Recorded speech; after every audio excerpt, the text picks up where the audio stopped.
Welcome to Exploring A Course in Miracles. I'm Emily Perry with the Circle of Atonement, and I'm here with Circle founder Robert Perry. And today we are talking about making the year different.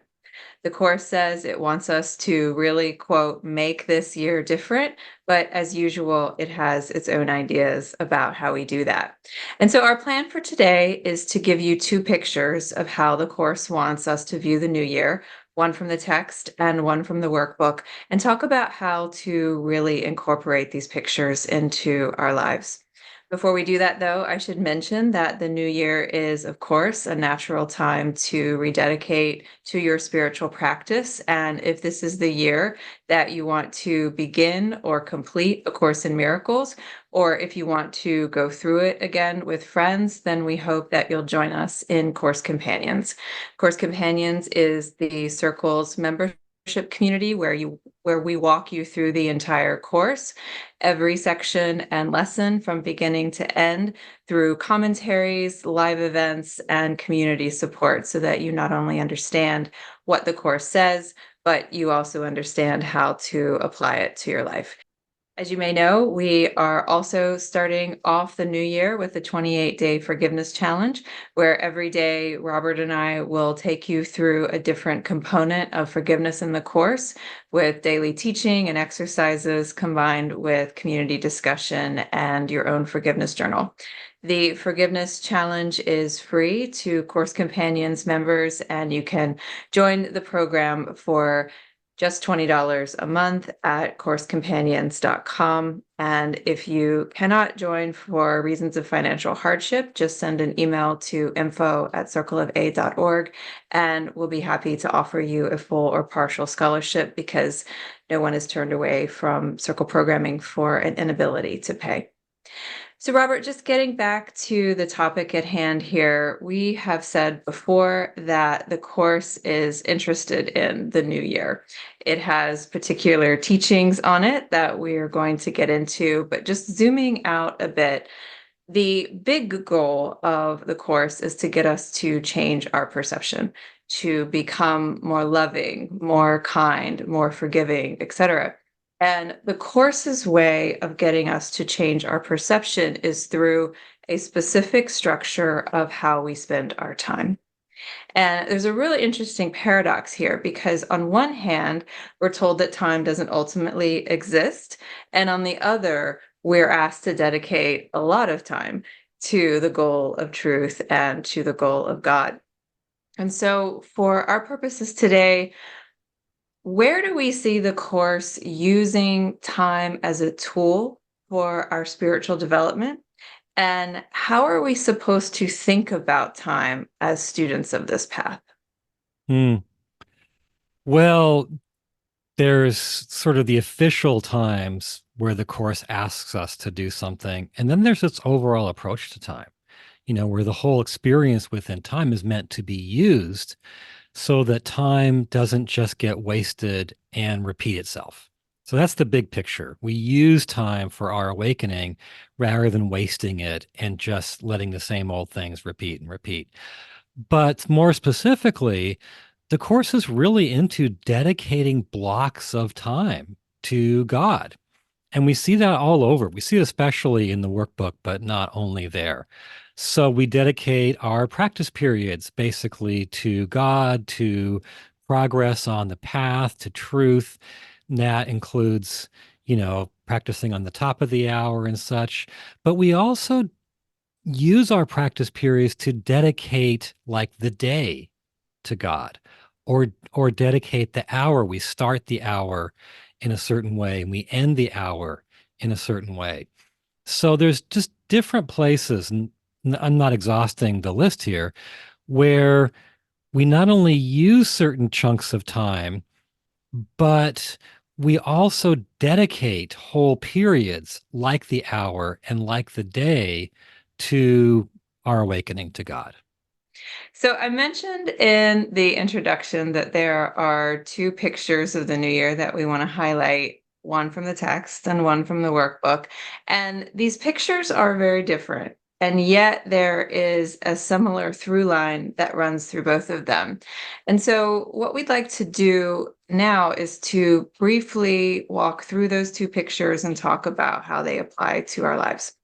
So starting with the text mentions New Year 11 times over the course of 5 sections, mostly in chapters 15 and 16.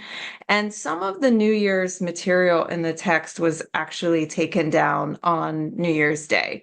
The notes say January 1st of 1967.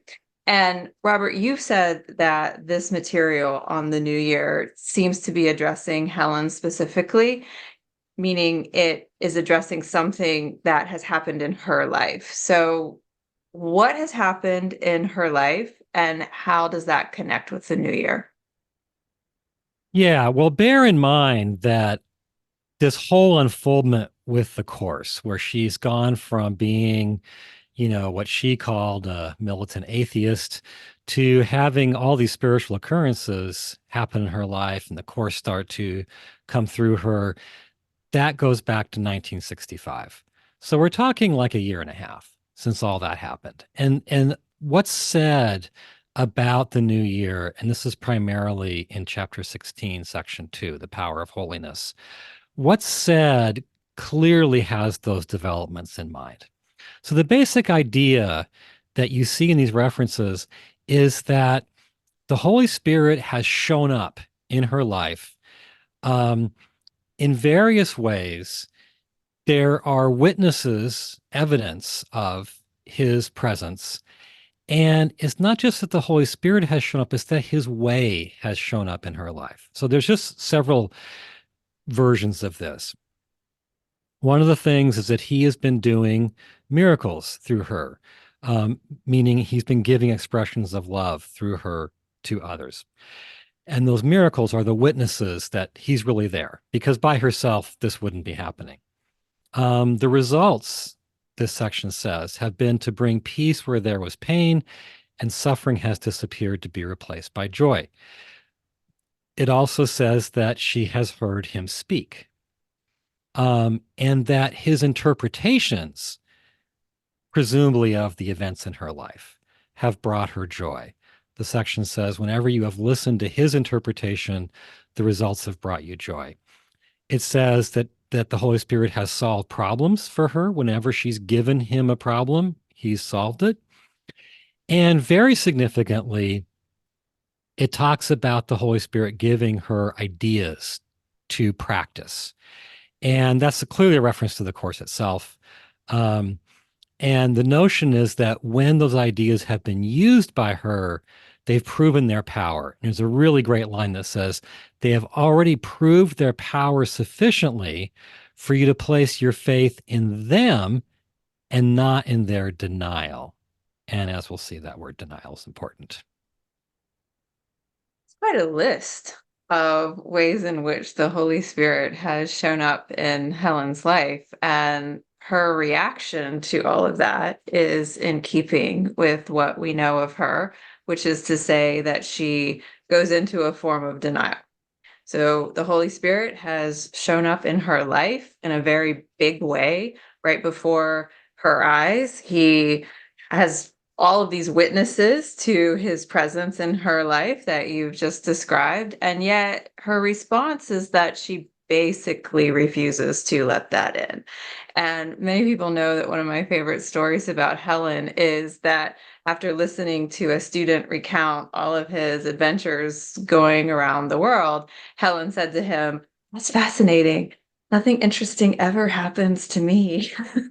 And meanwhile, she's got this clear pipeline to Jesus. She's channeling a book from him that is meant to help and heal the world. But again, based on what we know about Helen, it's not like she's trying to be polite. Like, she really thinks something interesting is happening to her. I think on some level she must know that something truly unique is going on in her life. But again, it goes back to this idea of denial. And I don't think that she's alone in that. So many of us, all of us, have direct experience of God at work in our lives, and yet we refuse to see it. So let's talk more about this reaction of denial, because I do think that Helen's response is common for all of us. Yeah, I think you're absolutely right. And that's what's so relevant about this material for all of us. Okay, so different things are said about the denial. Um, it says that she doesn't want to acknowledge the Holy Spirit's presence because it means denying all that she thinks she knows. Um, it says that she's heard him, but here's a quote, and yet you have so little faith in what you heard because you have preferred to place still greater faith in the disaster you have made. And I think a lot of us can relate to that. It's like the mess of our lives, all that we've, done wrong, all the chaos we've injected in things, all the desperate struggle for survival, basically, has more of our faith than the evidence of the Holy Spirit in our lives. It said that she acts like the miracles done through her didn't even happen. And the reason that she acts that way in her mind is she doesn't understand how that all could work. And so, because she doesn't understand it, somewhere she thinks that it couldn't have really happened. It says that she still prefers her interpretation of things. So even though his interpretations have brought her joy, she wants to hang on to her interpretations of the things in her life. It implies she still wants to solve things by herself, even though the problems she's given to the Holy Spirit have been solved, and she's not good at solving her own problems. And it mentions, as we've already seen, that she still denies the ideas that have been given her clearly through the course, um, even though those ideas have worked, she still denies them. And I think we can relate to that. We've seen these ideas work in our lives, and yet we also deny them. Hmm. Yeah, I want to talk about that. Sort of pause there for a minute, because how often do we have situations in our life where we just know a higher hand has been at work, and yet we have more faith that God isn't in our lives than that He is? And I've got my own stories of this. I know everybody does, but do you want to share any of yours? Well, I think for me, the Holy Spirit, the teachings of the course are showing up every day in different ways. As I practice whatever my idea for the day is, my mind shifts to a better place. As I seek guidance for the situations I face, about two-thirds of the time, I get something that manifestly helps the situation. And, we were brainstorming on recent experiences, but they really come on a daily basis. So if they come that reliably, why am I not putting all my eggs in that basket? Mhm. Yeah, just a one example from something that happened recently is over Christmas. I was trying to think about what to buy your kids, and the thing that came was luggage. And I was like, luggage? Like, what is that? They're teenagers. Luggage isn't like the most exciting gift. And so I started to doubt it. It was a really clear hit, like luggage. But I was like, that can't be right. And then I asked you, I was like, do they have luggage? And you were like, yeah, I think they do.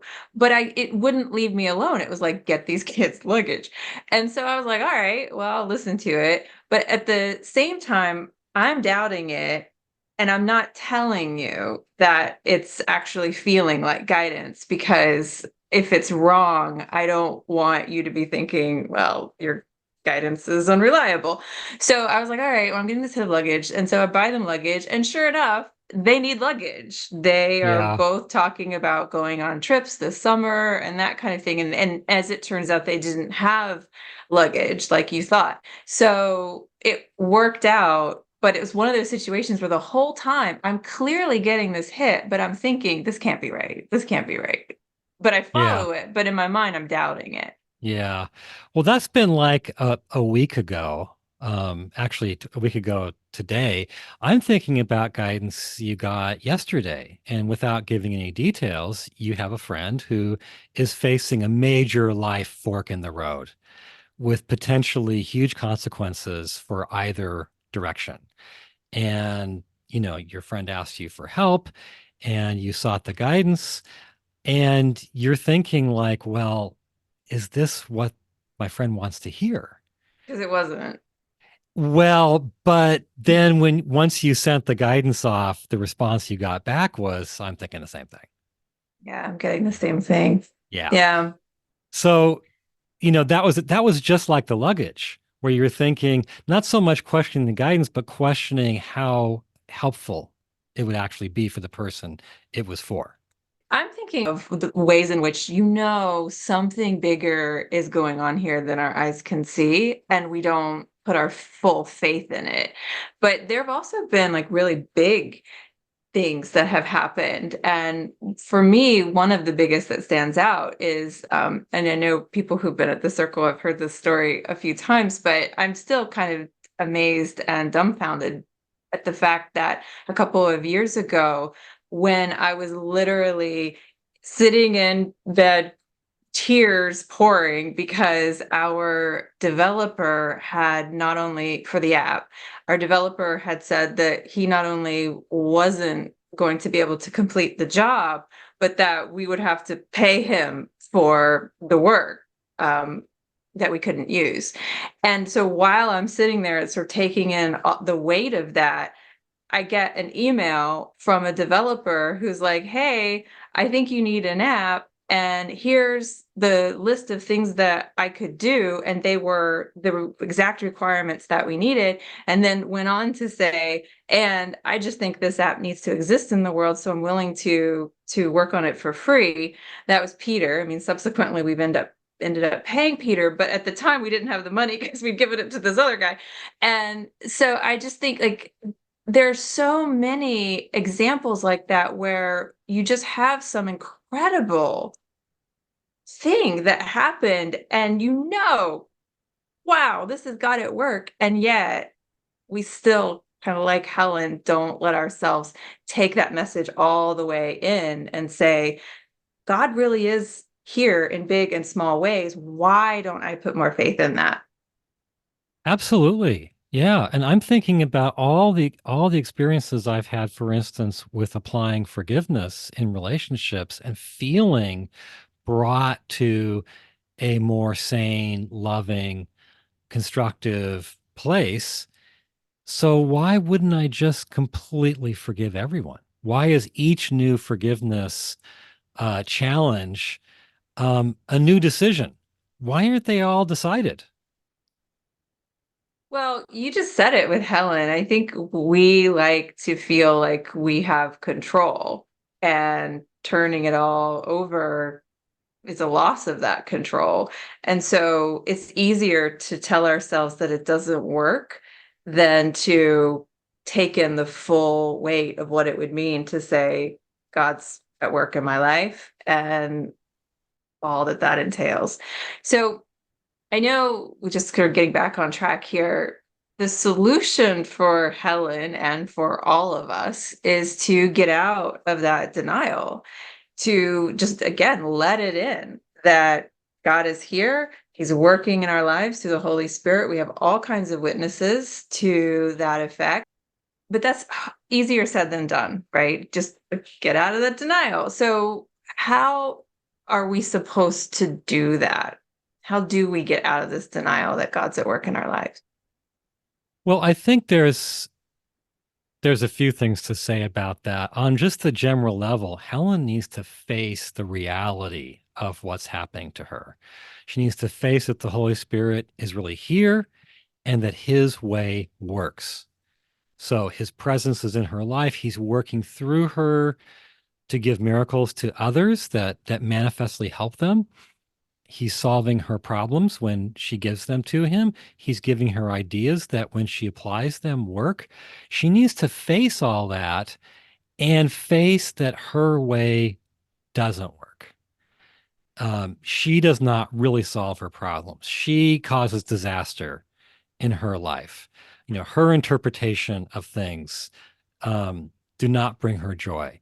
So she needs to just really look at those and take in the implications of all that. And like we've been saying, that's so relevant for each one of us. Yeah, and I want to park on that for a second because there's two different ideas at work here. One is that we need to accept that God's at work in our lives through the Holy Spirit, and that way works and ours doesn't. And so talk about the difference between those two things, and specifically the way in which the Holy Spirit's direction works in our lives, but we don't give that a lot of faith either.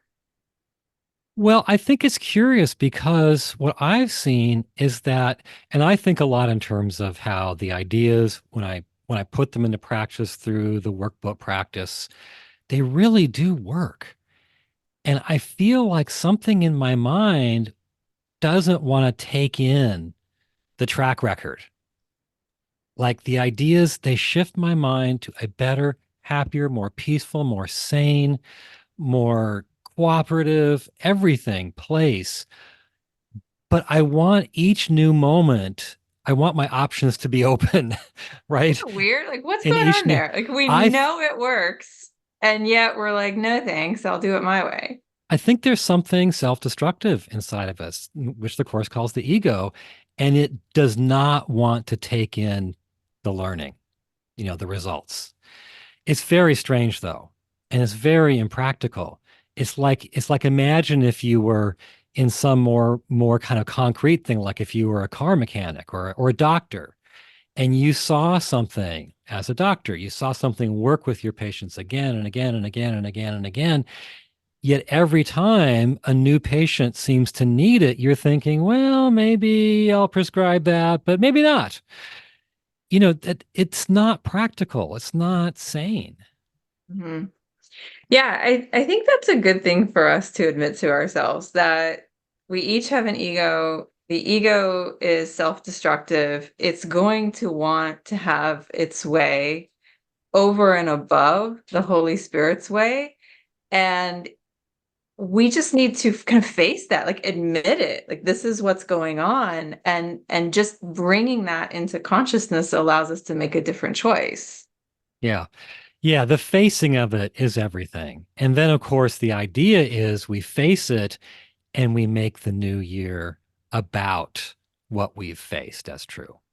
Right. And that gets us into the New Year's resolution that Yeah. Jesus asked us to make with him. So in chapter 16, he says, "Today let us resolve together to accept the joyful tidings that disaster is not real and that reality is not disaster." And so that's kind of easy to miss as a resolution, Yeah, it is. and yet there it is, let us resolve together. And this doesn't sound like our typical New Year's resolution. So, what specifically is he asking us to do here? I think it's very unlike our typical resolutions, but there's an essence that's shared. So I think essentially, if read in the context of what's gone before this line, it's really saying that we resolve that the Holy Spirit side of this equation is real and it brings joy. And we resolve that our side is disastrous, but thankfully not real. So there's like these two sides going forward parallel in Helen's life. And she faces the fact that one is more real and it works, and that the other is does not work, but it's not real. And Mhm. the way that, of course, that's very different. That I mean, we're making a resolution about the nature of reality, really. But so it is very different than our normal resolutions. But there's a shared essence, which I think is important. And that is that, normally we make resolutions about very concrete things. We're going to get in shape, we're going to lose weight, we're going to stop drinking or stop smoking, we're going to organize our lives, get our finances together, whatever. But the assumption behind all of those is there are things we've known that we haven't been putting into practice. We've known that we shouldn't eat with such abandon. We've known we should exercise. We've known we should organize, our affairs. Whatever it is, we've known it, but haven't put it into practice, which means we've been in denial of it. That's the whole notion behind a New Year's resolution. We're not just discovering something. We've been carrying this sense of, I ought to live this way. I ought to live this way. And I haven't. So come January 1, I'm going to. And so it's the same thing that Helen is facing. She kind of knows the Holy Spirit is real and there and his way works. She kind of knows that. She's just been looking the other way. And that's going back to your question from a bit ago. That's what's hitting me is I know, like I really know that everything the course asks me to do, all the, the study, the practice, the asking for guidance, the giving miracles, making my day about all that, I know from long, long experience that every bit of that works. I've just been like the person who decides to go to the gym on January 1st. I just haven't been putting myself fully into it. And it's time, it feels like, to do that. Something that Marianne Williamson says that I can appreciate is the time for gathering information is over. We know what to do. We're just not doing it. And part of the reason why we say that we're information gathering is because we're just punting the ball because we know what to do and we don't want to do it. And on this idea of a New Year's resolution, where disaster is not real and reality is not disaster. I've been talking about this, you especially been talking about this for many years as a resolution to make with Jesus. And one response that's fairly common is, oh, like that's not very sexy. Like, what does that mean? My New Year's resolution is that reality is not disaster and disaster isn't reality. But when you really think about it, it's super profound. The word disaster, I think, hits us a little hard. It's like, well, what does that mean? There's nothing inspiring about that.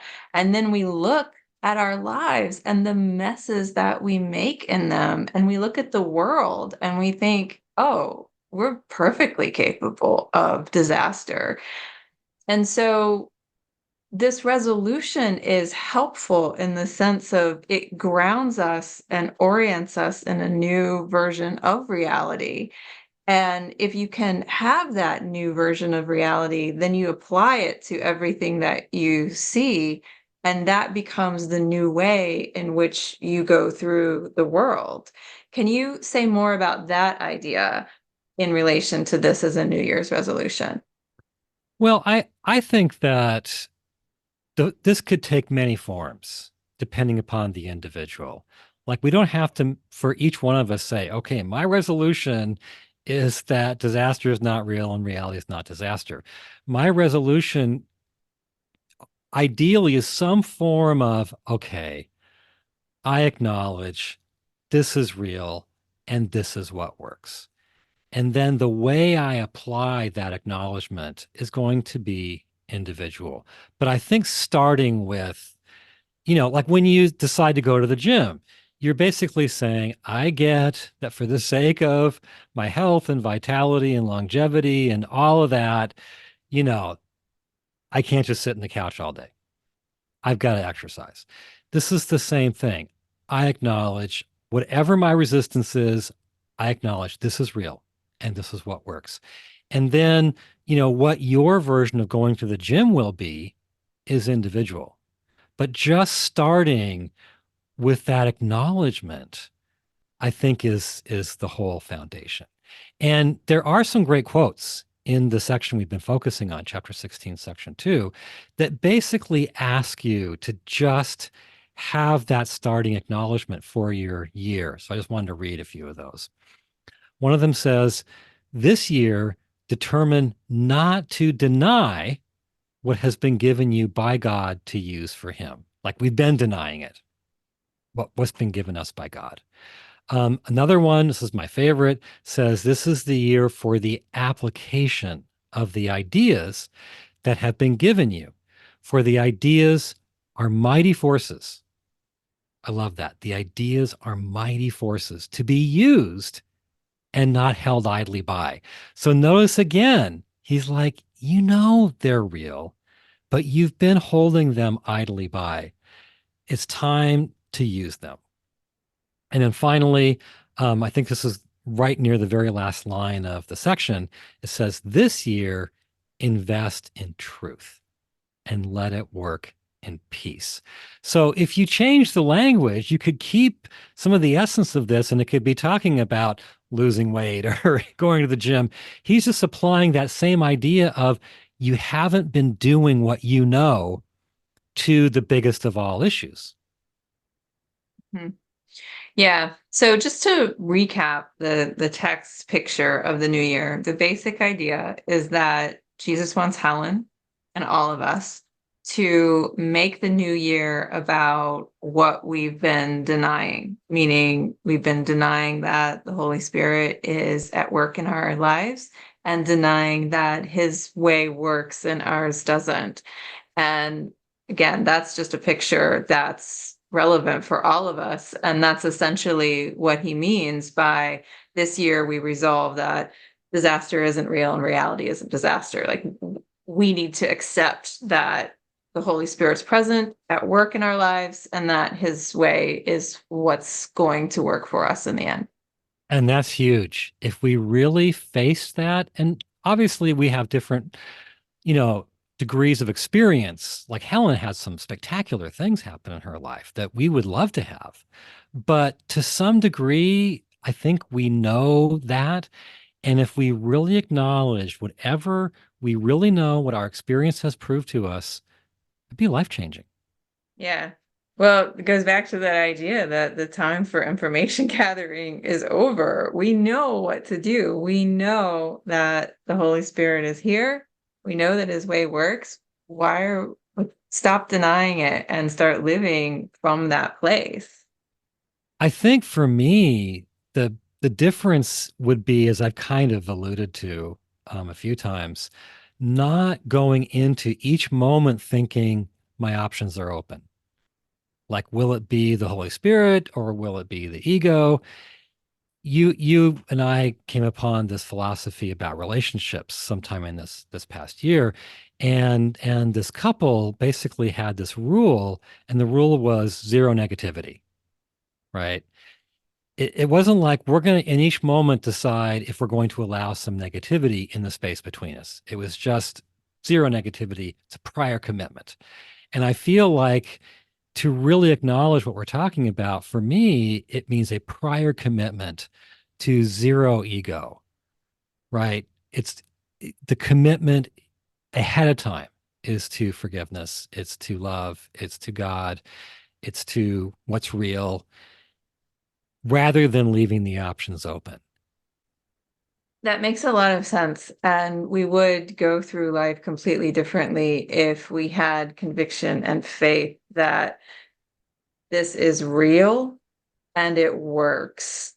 And we wouldn't be so insecure, so afraid, so like walking through life just overwhelmed by things.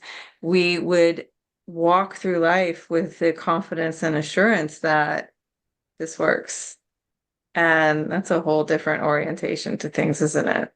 Yeah. I mean, so many of Yeah. us go through life like we're, white water rafting every day, and it's like a matter of life and death all the time. And wouldn't it be great to get out of that cycle? Yeah. Well, as someone from West Virginia, I know what you're talking about because the whitewater rafting is what we do. And you jump out of the boat and you're constantly just trying to get your head above water and trying to pull everybody else around you. You know, if you have kids or whatnot, their head above water too. And that is how it feels in this world. But I like what you were saying before about we can be different in the sense of understanding that it's not an open choice in every moment. Is God here? Is he not here? Does his way work? Does it not work? Right. Is this we person can forgivable or not? is it yeah we can just it's a different again it's just a different orientation, and it's a beautiful one, can keep us a lot more like centered and solid than we tend to go through our days. Okay, so moving on to the workbook, because the workbook is obviously a 1 year program, and again he's asking us to give this time, he's asking us to give a year to our spiritual development. But before we get into what the workbook says about the new year, I want to talk about this idea of actually putting in work. Because there is this pervasive idea in spirituality that we shouldn't be making an effort because that's striving. And the goal is not to strive, just to abide in pure consciousness. And we also hear that doing the practice, as outlined in the workbook, is an intellectual exercise, and real spiritual development is the process of getting out of your head. So there's this tension between what the course is asking us to do in terms of putting in work and what we want to do, which is not do that. So let's talk about this tension. There's so much we could do a whole podcast about that, obviously. Uh, it's a really important issue because you do hear, well, that's efforting. Or I remember I read some guidance from some channeled source when I first started teaching the course, and it said, don't try, be willing. Don't try, be willing. Doesn't that sound spiritual? And I did a whole like Wednesday night lecture on don't try, be willing. And then You sometime bought after it? You I bought it. Yeah, I bought it. And sometime after that, I found that the course mentions the word try like a huge amount of times. The course is all about trying. It smiles on effort. You need to put forth the effort. So if this is your path, it thinks you need that effort. And the fact is that in other, especially measurable areas of life where we're trying to achieve something and there's a way to measure it, you know that not putting forth any effort, you know where that gets you, right? The Mhm. people who achieve in those fields are the people who are incredibly focused and goal driven. So the course just sees that same kind of, I mean, it's very goal oriented, and it has the same approach to goals that we often hear, in other spaces where you're supposed to set the goal and, stay focused on it and renew it and get around obstacles to it. And the course thinks that's how we get to God. I knew there's probably some students listening who are thinking, well, the course also says that all you need is a little willingness. So what do you want to say to that? Well, there's a question of what that constitutes. What constitutes a little willingness? First of all, the same course that tells us all you need is a little willingness gives us a lot of instructions for what that looks like. Specifically, we are big as course students on not actually going in and reading the relevant material. Like the little willingness is a term that occurs in the little willingness section. That's where you find it, nowhere else. Okay. And in that section, the little willingness is about practicing the holy instant. And you're supposed to practice it. We're given all kinds of practices in the course for experiencing a holy instant. What exceeds the little willingness is where you think, I have to make myself holy before I'm worthy of having a holy instant. That part's not your job. But your job is to practice the little willingness. And that section says all you need to do to have it is to desire it above all else, Mhm. which takes a lot for most of us. I mean, I think for just about any of us. So the point is that we're good at coming up with excuses to not do stuff. But if it were any other area of life, we know what that would mean. It would mean complete failure. Well, yeah, and also I'm just as resistant to the practice as anyone else, but at the same time, I'm also willing to say Jesus outlined this structure for a reason. And so why would he outline a whole structure and then say, but you don't actually have to do it? And This we're doesn't very make any good. sense. We're very good at coming up with those excuses. Right. And so it just feels like if I don't want to do the practice, then the best way to make myself feel better about that is to spiritualize my avoidance and say, or spiritualize my resistance and say, well, that's an intellectual, doing the practice is an intellectual exercise, but you don't really need to do that. We're actually trying to get away from that. Well, the course actually is laid out a structure. And so presumably it would want us to follow the structure it's laid out. I mean, we're trying to get to higher perception. Jesus is our teacher, and he's saying essentially, if you want what I have, do what I do. And so again, it just doesn't make any sense to me to lay out a whole plan and then say, but you don't really have to follow this plan. Yeah, I mean the fact there is a popular idea in the course community that if that you really get the workbook when you screw it up and forgive yourself. And it's like the people who screwed it up and then just forgiven themselves, like they're in on the secret, so to speak. They're the ones that really get it. Well, the workbook never relaxes its structure. There's one place where it does say when you have lapses from the practice structure you've been given, um, forgive yourself. But then if you read that, the actual paragraph and the paragraphs around it, it's extremely clear that you forgive yourself so that you can quickly get back to the practice rather than giving Is up for the that day. from lesson 90?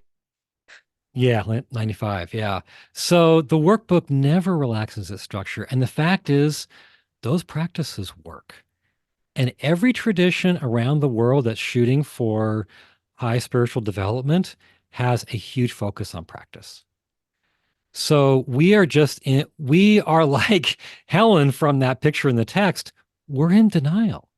You were saying earlier that we accept this idea of effort in every area of life except for spirituality.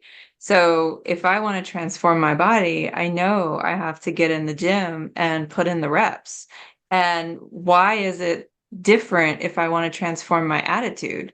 Why wouldn't I get into the practice and do the reps? So why is it completely accepted in one area and completely pathologized in another? Yeah, I don't really get it. And I think there are paths out there, especially more contemporary ones. I think the traditional ones all acknowledge the need for lots of practice. I think there are more contemporary ones that will tell you, don't practice because that assumes that you aren't there. Um, but if that's your path, do that path. Okay. If the course is your path, it's very clear what it's asking of you. It's asking of you to try to put forth the effort. And when you lapse from the practice schedule it gives you, forgive yourself and get right back on the schedule. Right. And it even says that, and I know we've got to move on, but can you talk about the area in the workbook where it says, if you lapse in your practice, that's okay, but don't use the fact that you've lapsed as a reason to give up. Yeah. The idea is that you lapse, there's some guilt in there, maybe even unconscious guilt. And then out of that guilt, you basically say, oh gosh, I've really messed up. I'll give up for the day and start again tomorrow. Um, and what's really going on there, this lesson 95, as you mentioned, it implies is something in you knows the practice will get results, and that something in you does not want those results. And so you're using your lapses as an excuse to keep lapsing. And what it says is the Holy Spirit's fine with the initial lapses. What he really needs you to get rid of is the process whereby you turn the initial lapses into a whole pattern of further ones um, by basically using the initial one as an excuse. Mhm. And so that's the opposite of those who really get it are the ones who screwed it up and just forgave themselves. That's saying the ones who get it are the ones who screwed it up, forgave themselves for the express purpose of getting back on the horse. We really need to get better at looking at all the ways in which we lie to ourselves to either make ourselves feel better or get out of something we don't want to do. I mean, when I was in college, I've been open about this. I had a eating disorder, binge eating disorder, and the same, so a similar idea applied where I would wake up and I would say, okay, today's the day that I'm going to get it right. And then I would intentionally get it wrong so that for the rest of the day, I could continue with the same old terrible toxic patterns.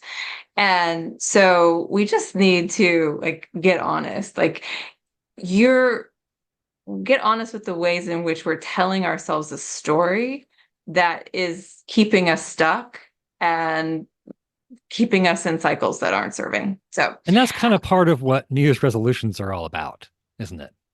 mhm. Yeah, and this is why it's a good time to talk about this because so often we say, okay, it's the beginning of the year. I'm going to change. I'm going to be different. It's a whole new me, new patterns, and then we don't really change anything at the root. And we lie to ourselves, and then we continue the same old patterns, and then we wonder why nothing ever changes. And so it's because we're not facing, it's the denial issue that we Yeah. talked about a minute ago.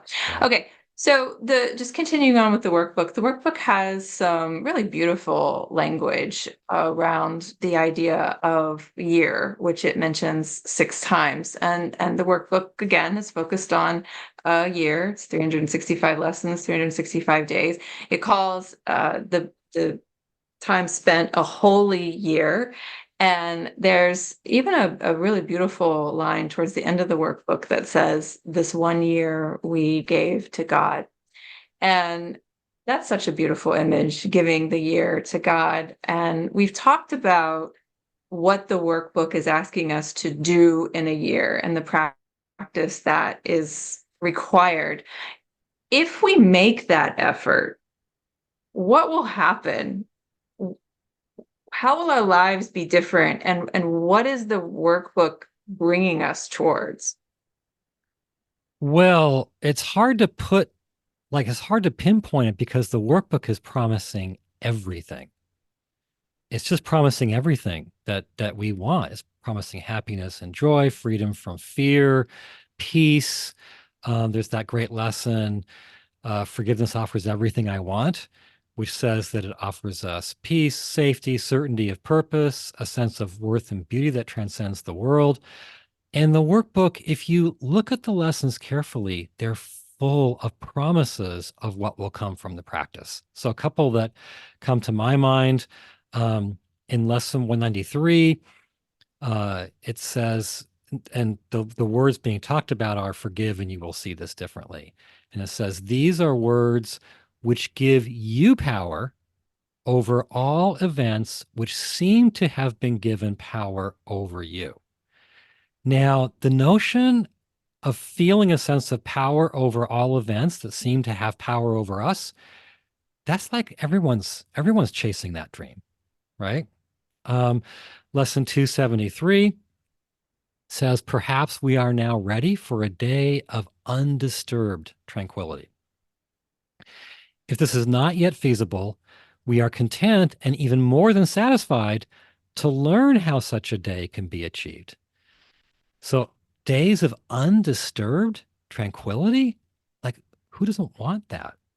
So, and the workbook is just full. It's dangling before us everything we've longed for in our hearts, and it's saying in lesson after lesson, these are attached to the practice. The course is very, very interested in the kind of person that we're becoming. And when you are in the practice long enough, you realize, well, wait a minute, I am more tolerant. I am more gentle. I am more trusting. Going back to that idea of the Holy Spirit is at work in our lives and his way works, you're more trusting that that is actually true. And when you can recognize that you are different. You're different relationship, your relationships are better. And I think the key to happiness is when your relationships are good. So you're better in relationship, you're more able to hold on to mature, healthy relationships. And then you realize, wait a second, this actually works. And that's when you realize that all of the effort that you put into the practice is in fact paying off. Yeah. Yeah. And that's I mean, to me, the goal has always been to be that person. Um, it's great to have spiritual experiences. It's great to touch different states. But in the end, don't we want to be that person? So getting back to the workbook, it's good for us to know where the practice is leading us and who it wants us to become. But it's interesting that the workbook itself doesn't talk about setting a goal at the beginning of the year. It starts off very light, asking not much of us at all.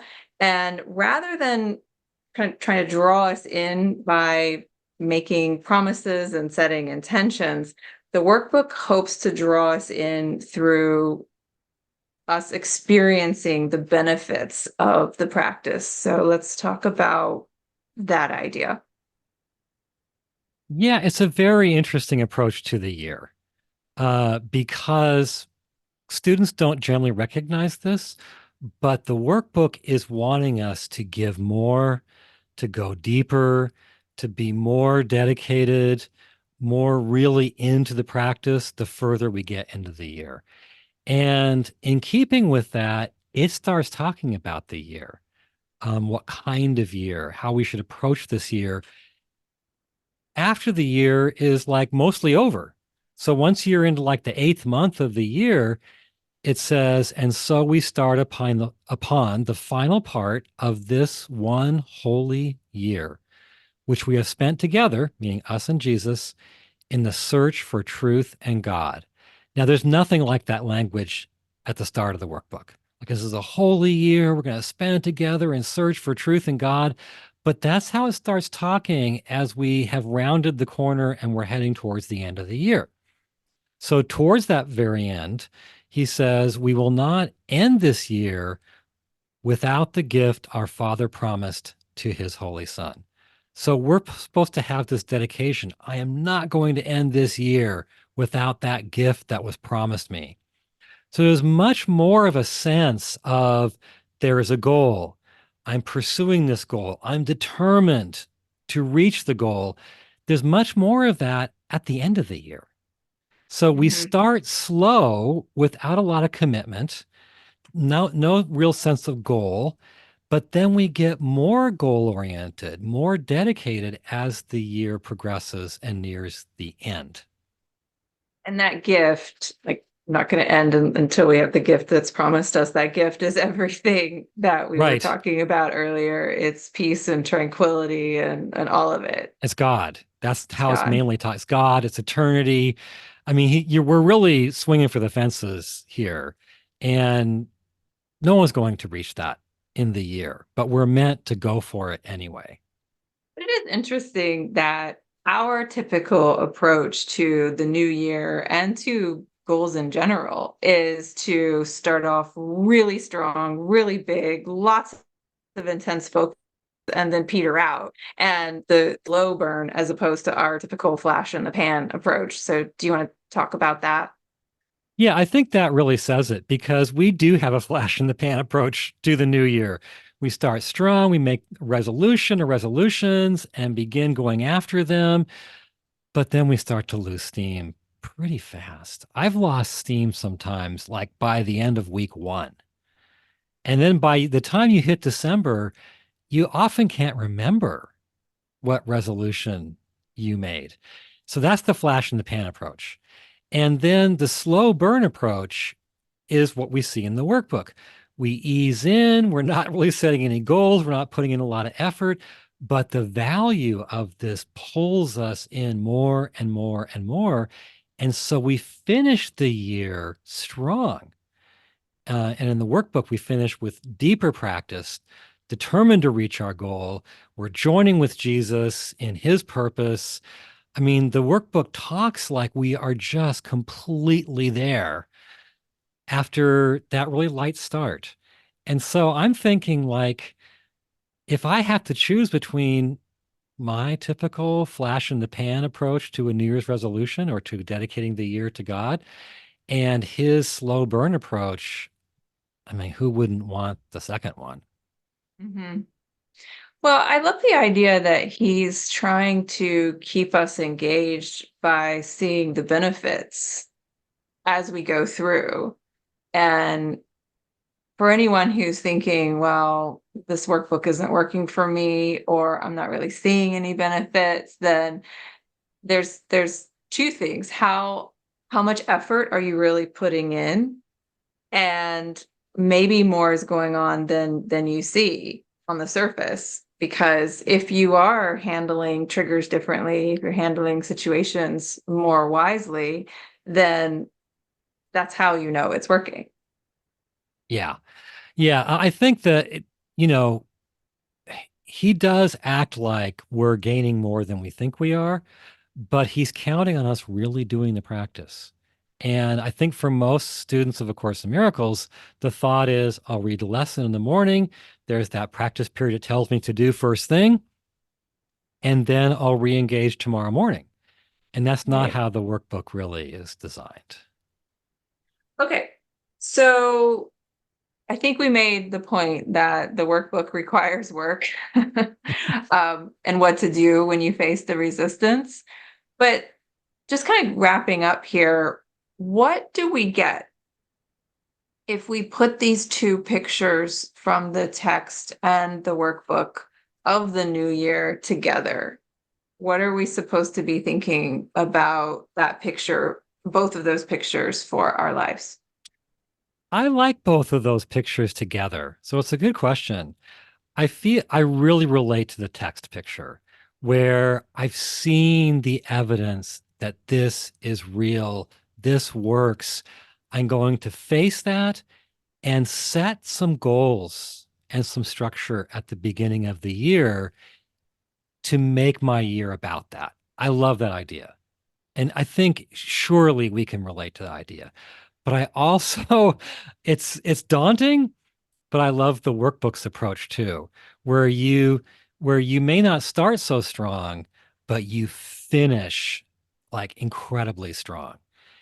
And, wouldn't we love to have the best of both worlds where we really set a goal at the beginning, but rather than losing the focus, we get stronger and stronger and we finish the year at a place we couldn't have dreamed of when we started. Like, wouldn't that be an amazing year? What is an amazing year? And you should know because you've done tons of workbook practice. I have, but I generally the latter part of my year is weaker. Once you hit part two, there's fewer instructions. There's no new instructions each day. It's the same instructions for all of part two. And I tend to lose steam. So I'm really hoping for a different year this coming year. Maybe I'll want us to remove this episode from our from the list by the time the year's over.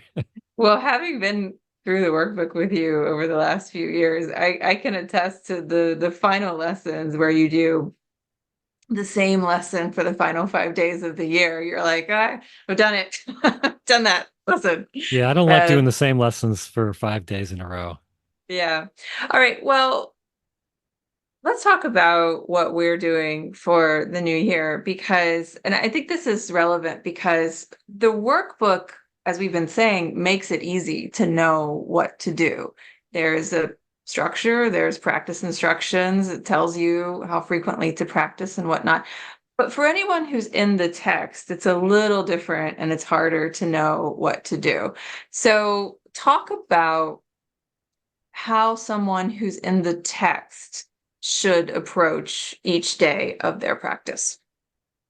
I think if you're going through the text as a seasoned course student, then what we're going to say applies to you. If you're new to the text, just read your section. Really read and think about your section. That's my point of view. But if you've been with the course for a while, you've been through the workbook, then I think you bring the whole structure that the workbook was trying to lead you into, you take that into the text as well. So, what we're going to do is read the text each day, take a line or adapt a line from the text, um, and then put that through the practice structure that the workbook gives you. So you practice that line throughout the hour. You have longer practice periods on the hour. You use that line or expanded versions of it to respond to your upsets and dispel them. And then ideally, the course wants you to be asking for guidance about your decisions all through the day.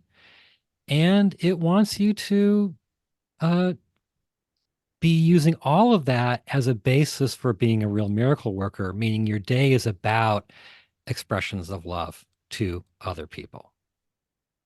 So just because you're in the text doesn't mean that you can abandon all sense of structure. And that's our structure. That's just workbook structure that's been adapted to the text. But I think one of the real benefits of applying a structure to going through the text is that, just as with the workbook, it keeps the idea fresh in your mind all throughout the day. And there's real Yeah. benefit to that.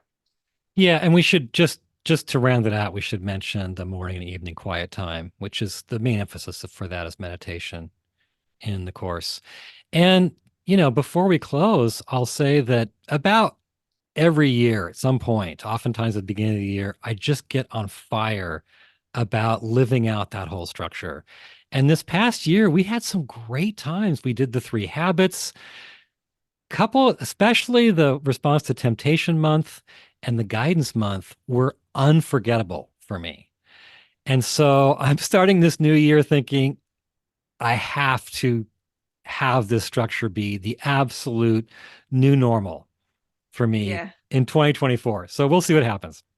I I I love the idea. I wish that we were living in the same space full time. I wish that the circle had a physical home where we could live almost a monastic Hmm. style life with the course, where you just know that if you're in this space, the structure of the course will be followed. And so you and I have always talked about wanting a bell for practice reminders and whatnot, and Yeah, to hear it just I one day will have, that's the dream, is to kind of that's be the in a dream. course monastic kind of life. Yeah. But that doesn't mean that we can't bring that life into our practice every day. It's just a decision. If you say you need, if I'm saying that we need a physical home, that's an excuse. We can do this ourselves. And I just want to say this before we close. And it's testimony to the accumulation of practice periods that lead to a breakthrough. And one of the things that got you back, like really fired up and re-engaged last year, was doing the practice. And then one day on a walk, you got like, this super like amazing download about forgiveness and forgiving someone, and it really stuck with you. And we kept talking about how that wouldn't happen if you hadn't have been putting in the work every single day that led up to that. And so I just think that for anyone who is thinking this is too much work, or you're facing that resistance, just know that no effort's wasted. Every single practice period matters, and it leads up, it accumulates, and it Yeah. leads up to these big breakthroughs. And that's what we're going for when we're on this path. Yeah. I mean, in that month, I had moments of peace like I've never had before or since. And I think we're wanting the moments, those breakthrough moments, and maybe hoping we can have the breakthrough moments and not put in all the work outside of those. But my experience is that it's putting in the work outside of those that makes those moments possible. Absolutely. Yeah. So that's why the new year is so exciting. It is an opportunity to start again, rededicate, and really have that sense that it can be different this time. but it takes us being different to make it all work and make it all stick. So again, if you want to dedicate your upcoming year to your spiritual practice by going through A Course in Miracles with us in Course Companions, we invite you to visit coursecompanions.com. Course Companions is our signature membership community here at the Circle. We have live events each week, and we have all of our best resources from the past 30 years all in one space and all for $20 a month. So if you're looking for a spiritual home where you can learn the course in a positive and inclusive space surrounded by friends, then again, you can learn more and join us at coursecompanions.com. Robert, is there anything else that you want to say about this before we close? I think we said it, but I think the new year can be a great opportunity for making good on our spiritual ideals and our spiritual goals. Absolutely. Well, thank you once again for this conversation. And on behalf of Robert and I and everyone at the Circle, thank you so much for listening or watching, and we'll see you next time. Bye for now.